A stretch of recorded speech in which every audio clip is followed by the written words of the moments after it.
Assalamualaikum warahmatullahi wabarakatuh. Shalom, salam sejahtera untuk kita semua. Om Swastiastu, Namo Buddhaya, salam kebajikan. Di sini, kelompok 3 akan mempresentasikan hasil dari kerja kelompok kami, yaitu folklor bukan lisan.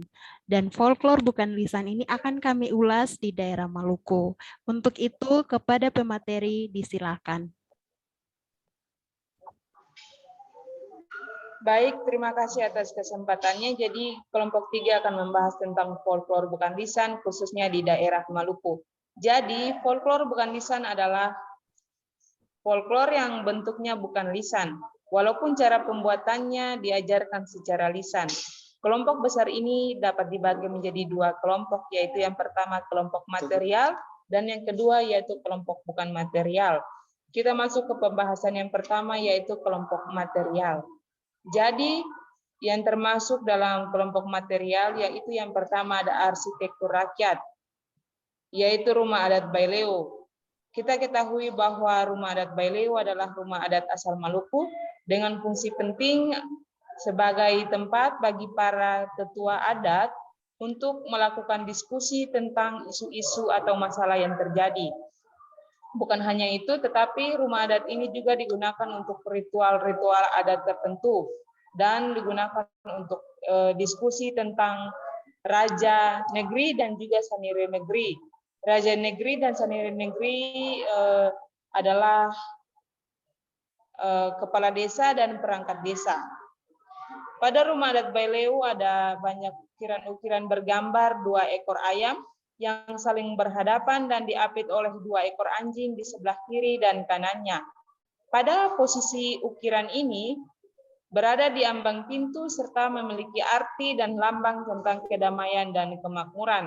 Dan rumah adat Baileo ini di depan rumah adat ini terdapat batu pamali. Next. Nah, yang kedua adalah rumah adat Hibualamo. Rumah adat Hibualamo ini berasal dari etnis Tobelo.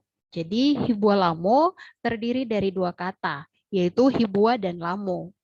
Hibua yang artinya rumah dan Lamo artinya besar. Jadi Hibualamo berarti rumah besar atau rumah kita bersama.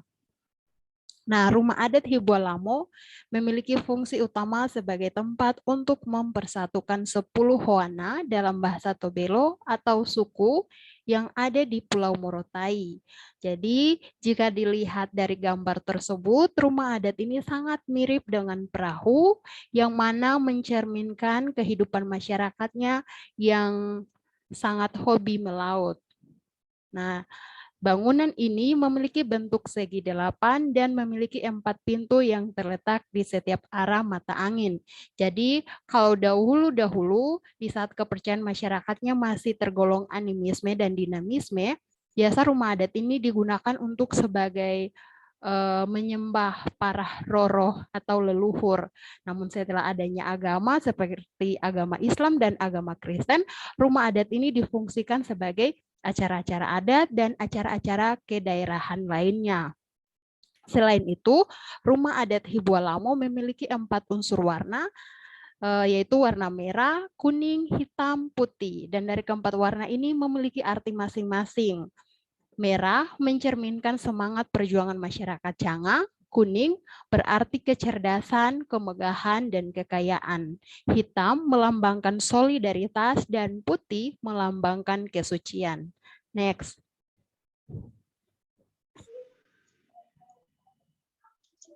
Ya, next.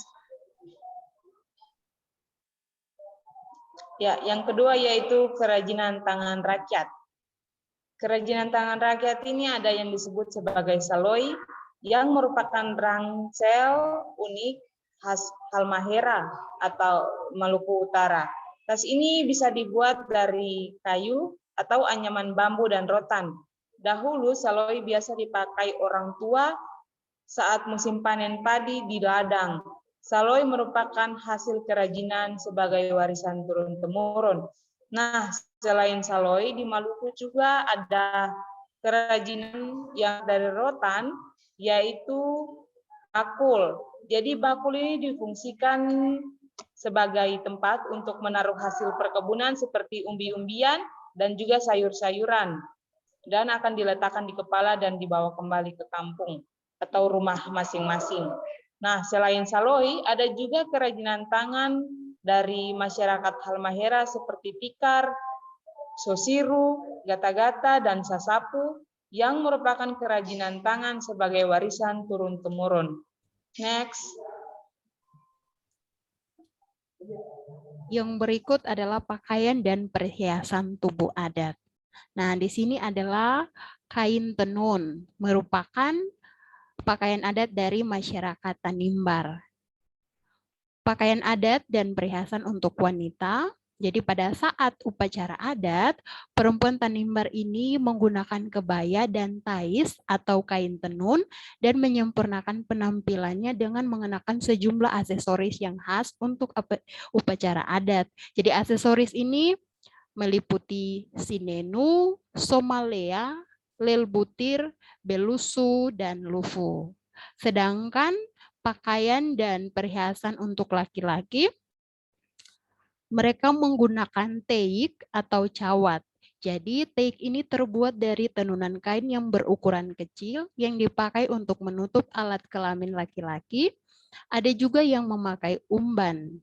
Jadi pada saat ada rie atau upacara adat penting, maka seorang laki-laki Tanimbar akan memakai wenga dan wangpar.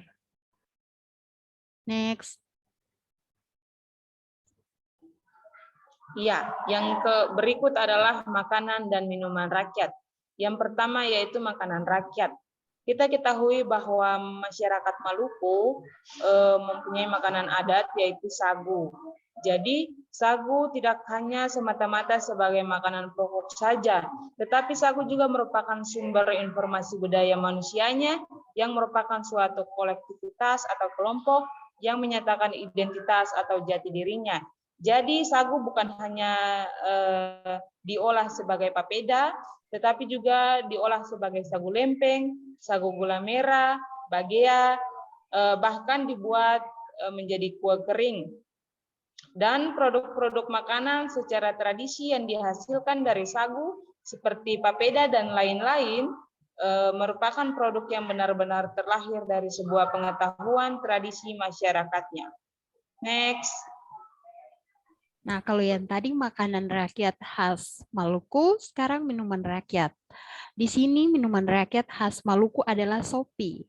Dalam kultur dan tradisi Maluku, sopi adalah lambang kebersamaan dan persatuan. Kenapa?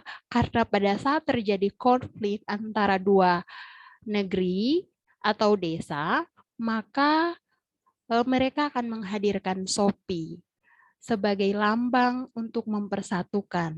Jadi, tradisi menggunakan sopi sebagai bagian dari acara-acara adat sangat mengkultuskan kebiasaan-kebiasaan ini.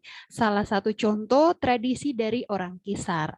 Jadi pada saat penyambutan tamu, mereka akan disuguhkan sopi. Jadi di saat tamu yang mau memasuki kampung Kisar, mereka harus meminum sopi sebagai tanda kekeluargaan dan rasa kebersamaan maupun persatuan atau kekerabatan. Next. Ya, selanjutnya yaitu obat-obatan tradisional. Ada cengkeh. Jadi kita ketahui bahwa cengkeh merupakan rempah yang berasal dari Maluku. Dan orang Maluku menggunakan cengkeh sebagai obat-obatan tradisional. Contohnya seperti minuman. Cengkeh biasanya ditaruh di minuman yang dipercaya jika kita meminumnya akan mempertebal kekebalan tubuh kita. Dan daun cengkeh juga biasa direbus untuk digunakan bak ukup, biasanya disebutkan masyarakat Maluku, yang dipercaya dapat menghilangkan flu atau membuat tubuh kita menjadi bugar. Yang kedua yaitu rorano. Rorano adalah obat tradisional yang berasal dari Halmahera, Maluku Utara. Untuk mengambil bahan-bahan rorano, warga setempat harus siloloa atau permisi kepada pemilik atau sang pencipta. Untuk mengambil daun, batang, hingga kulit dan akar pohon, rorano diolah dari berbagai tumbuhan yang didapat dari hutan atau dibudidaya. Next. Nah, yang berikut adalah kelompok folklore yang tergolong bukan material. Di sini yang tergolong bukan material adalah bunyi isyarat untuk komunikasi rakyat, yaitu tahuri. Tahuri ini berfungsi sebagai alat komunikasi antara raja dan masyarakat, antara raja dengan staf-staf negeri. Perlu diketahui untuk di Maluku sendiri, sebutan raja itu semacam untuk Bapak Lurah atau Kepala Desa. Sedangkan Saniri itu adalah staf-staf negeri. Nah, jadi dalam fungsi tahuri ini sebagai pengumuman perang ataupun tita raja juga dahulu selalu diawali dengan tiupan tahuri. Jumlah tiupan tahuri ini memiliki makna tersendiri. Contohnya, jika satu kali tiupan tahuri menandakan ada warga yang meninggal dunia.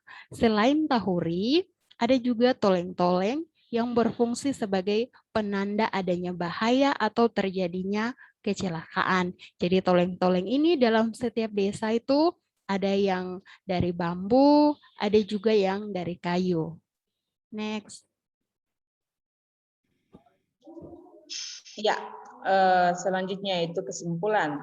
Jadi folklore bukan lisan ini mencakup semua genre budaya material yang dihasilkan oleh rakyat, yakni semua artefak hasil budaya yang dapat disentuh, dipegang, atau dimakan.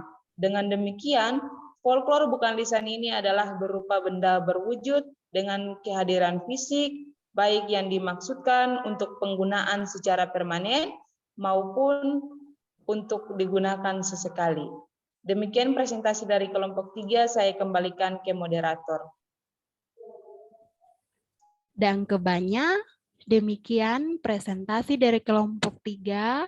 Kami tutup dengan mengucapkan Assalamualaikum warahmatullahi wabarakatuh. Shalom, salam sejahtera untuk kita semua. Om Swastiastu, Namo Buddhaya, salam kebajikan.